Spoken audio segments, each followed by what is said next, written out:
Hello दोस्तों, स्वागत है आप सबका आपके अपने YouTube चैनल जॉर्डन्स एकेडमी पर। और मैं हूं आप सबका अपना जॉर्डन सर और लेकर आ गया हूं अपनी सेल सीरीज का लेक्चर नंबर 6। ठीक है दोस्तों, 6 होगा। 6 का मतलब होता है छक्का और छक्का का मतलब होता है एक लंबा सा 6 आज हम लोग मारने वाले हैं इस वीडियो के अंदर। और इस वीडियो में हम और आप बात करेंगे अंतःप्रदव्ययी जालिका के बारे में। ठीक है दोस्तों, आज हम और आप बात करेंगे अंतःप्रदव्ययी जालिका। अपने आप में एक जरूरी अंग है कोशिका का।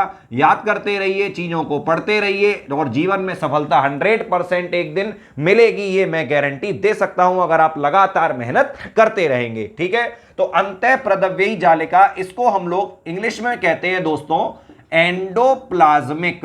नाम समझे, एंडोप्लाज्मिक रेटिकुलम। ठीक है, एंडोप्लाज्मिक रेटिकुलम, ये हम लोग कहते हैं इसको इंग्लिश में। ठीक है दोस्तों, तो आज हम और आप बात करने वाले हैं अंतःप्रदव्ययी जालिका या एंडोप्लाज्मिक रेटिकुलम के बारे में। सबसे पहले तो दोस्तों आप ऐसे समझो कि ये कोशिका में पाई जाने वाली सबसे बड़ी झिल्ली है। ठीक है दोस्तों, पहली बात तो ये है क्या, एक तरीके की झिल्ली है। तो क्या बोला मैंने, कोशिका में पाई जाने वाली सबसे बड़ी झिल्ली होती है, इसी को हम लोग क्या बोलते हैं, एंडोप्लाज्मिक रेटिकुलम। एक नाम याद कर लो आप सभी लोग, उनका नाम है दोस्तों पोर्टर।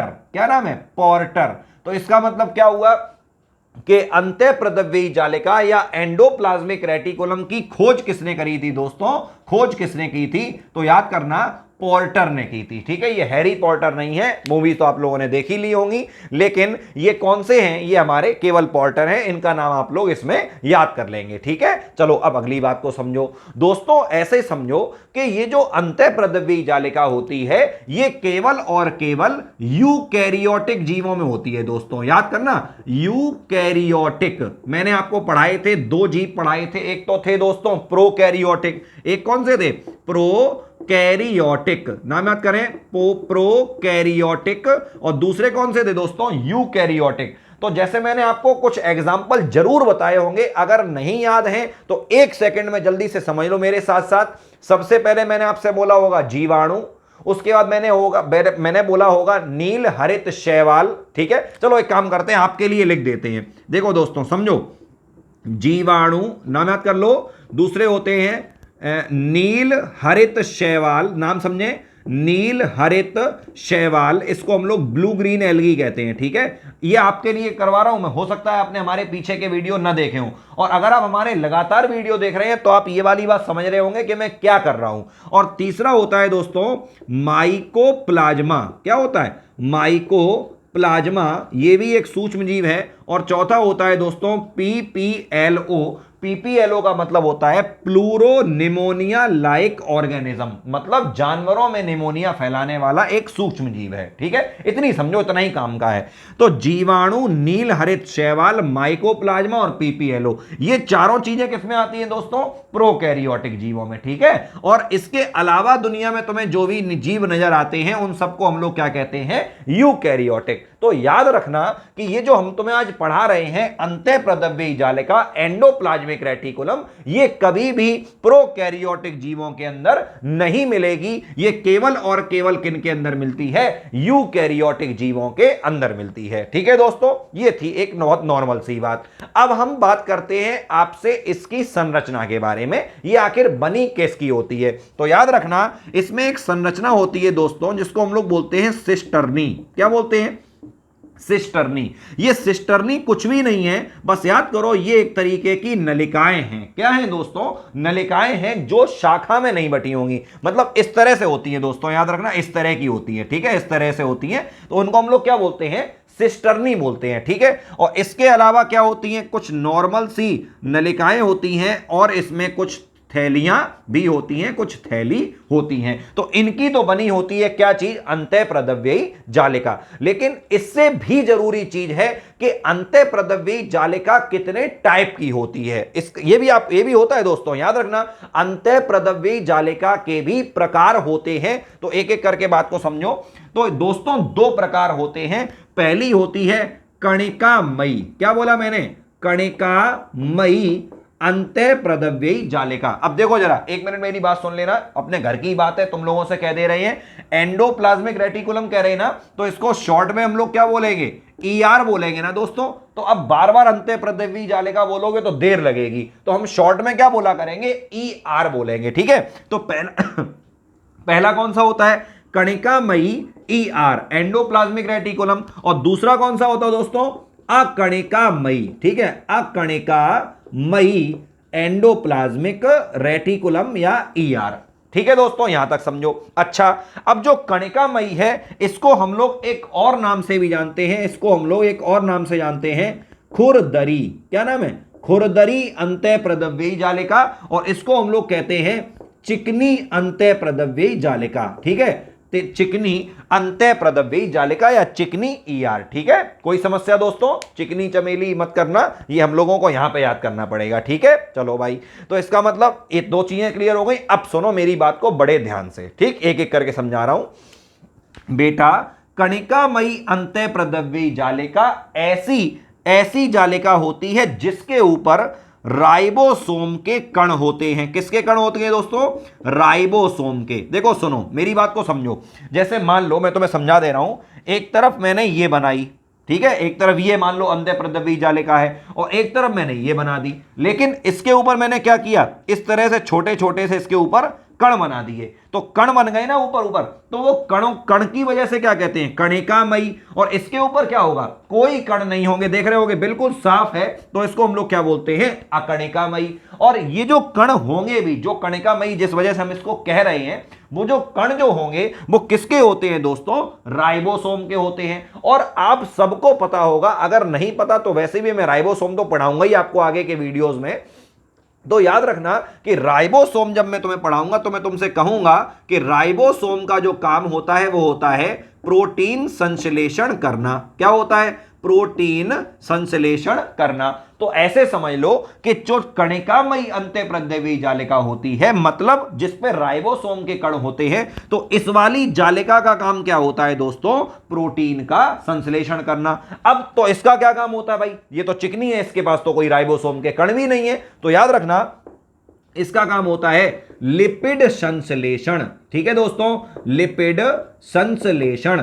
इसका मतलब, अब मैं एक लाइन बोल रहा हूं, बहुत इंपॉर्टेंट लाइन है, याद कर लो कि जो कणिकामयी अंतः प्रदव्ययी जालिका है, ये कोशिकाओं में उसका जो कार्य करेगी, जो कोशिकाओं के अंदर जो उन कोशिकाओं में होती है, समझो उन कोशिकाओं में ये काम करती है जो कि क्या कर रही है दोस्तों, प्रोटीन संश्लेषण में मदद कर रही है। और ये वाली किन कोशिकाओं में ज्यादा काम करती है, जो कि लिपिड मतलब होता है दोस्तों वसा। पहले ही बता दें, लिपिड को हम लोग और क्या कहते हैं, वसा, मतलब फैट, जो वसा के संश्लेषण में या लिपिड के संश्लेषण में काम करती है। ठीक है दोस्तों, उम्मीद है इतनी बात आपको क्लियर हो गई होगी।